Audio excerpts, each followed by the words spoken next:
Bonsoir Ange. Bonsoir Thérèse. On va poursuivre avec notre série d'entretiens consacrés à la prédestination. Avec plaisir. Peux-tu nous parler du don spirituel comme type du don de la foi? Oui, absolument Thérèse, avec plaisir. Les dons spirituels, effectivement, l'Écriture nous enseigne, sont un type du don de la foi. Et tu sais que les dons spirituels, les dons du Saint-Esprit, Dieu les distribue à chacun en particulier comme il le veut, selon le bon plaisir de sa volonté. Un seul et même esprit opère toutes ces choses, les distribue à chacun en particulier comme il le veut. Alors, il en est de même du don de la foi qui fait partie des dons spirituels. Dieu les distribue également à chacun en particulier comme il le veut. C'est pourquoi, par exemple, tous n'ont pas la foi. Et dans son épître aux Philippiens, en Philippiens 1, 29, l'apôtre Paul le dira explicitement en rappelant aux Philippiens qu'il leur a été fait la grâce par rapport à Christ de croire en lui. Il leur a été fait le privilège, dira-t-il, par rapport à Christ de croire en lui. Et l'apôtre Pierre, dans sa seconde épître, indiquera qu'il il rappelle qu'il s'adresse à ceux qui ont reçu en partage une foi du même prix que la nôtre, dira-t-il, par la justice de Dieu qui l'oppose à ma propre justice. Et lorsqu'on étudie la parabole, effectivement, des conviés, nous avons dit que il s'en dégageait deux leçons fondamentales. Un, c'est-à-dire que la foi en Jésus-Christ n'est pas un attribut de l'homme animal. C'est pourquoi, effectivement, tous les conviés, au moment où, effectivement, l'heure du banquet arriva et que, effectivement, le maître de la maison envoya son serviteur pour leur demander de venir, tous unanimement se mirent à s'excuser, tous sans exception, comme un seul homme, se mirent à s'excuser. Et le second enseignement, c'était de dire que le don de la foi n'était pas un don universel, selon qu'il est écrit. Car je vous le dis en vérité, aucun de ces hommes qui avaient été invités ne goûtera de mon souper. Seuls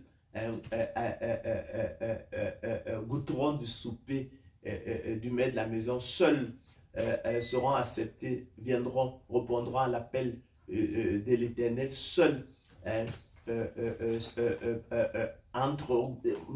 seuls seront admis à la table du Seigneur, que le second groupe de conviés, dont les héritiers de Dieu, constitués de boiteux, d'estropiés, d'aveugles, de pauvres, de ces hommes vils que le Seigneur, que le maître, le serviteur est allé prendre dans les rues, les carrefours,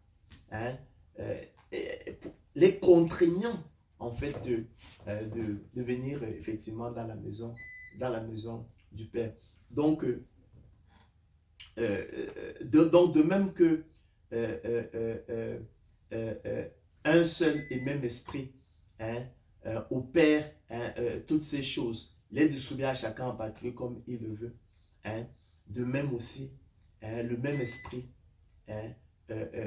distribue le don de la foi selon le bon plaisir de sa volonté à qui il veut. Et c'est pourquoi effectivement tous n'ont pas la foi. C'est en ce sens que l'on peut dire, Thérèse, que les dons spirituels, les dons du Saint-Esprit sont un type du don de la foi. On dira par exemple, les dons du Saint-Esprit, on dira que tous ne sont pas apôtres, tu le sais, tous ne sont pas docteurs, tous ne sont pas pasteurs, tous n'ont pas le don de guérison. Ce sont des évidences. De même aussi, et par analogie, tous n'ont pas le don de la foi. Et tu sais qu'on a défini, j'aime bien définir la prédestination comme le privilège du don de la foi des élus de Dieu en vue du salut.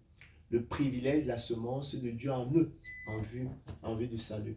Donc, ça nous parle donc, ce privilège du don de la foi nous parle donc de la prédestination. Donc voilà le rapport entre les dons spirituels, les dons du Saint-Esprit, le don de la foi et la prédestination. Les dons du Saint-Esprit qui sont un type du don de la foi qui est le privilège des élus de Dieu. Un seul et même esprit opère ces choses, les distribue à chacun comme il le veut selon le bon plaisir de sa volonté. Ça nous parle donc de la prédestination selon le bon plaisir de la volonté de Dieu. Donc tout dans l'Écriture nous parle de prédestination. Et si nous n'avions pas discerné ces choses-là, nous passons à côté de l'essentiel. Et ce serait bien dommage. Personne ne sera sauvé par les œuvres de la loi. Ce n'est point par les œuvres, afin que personne ne se glorifie. Car nous sommes son ouvrage et a été créé en Jésus-Christ pour de bonnes œuvres que Dieu a préparées d'avance afin que nous les pratiquions.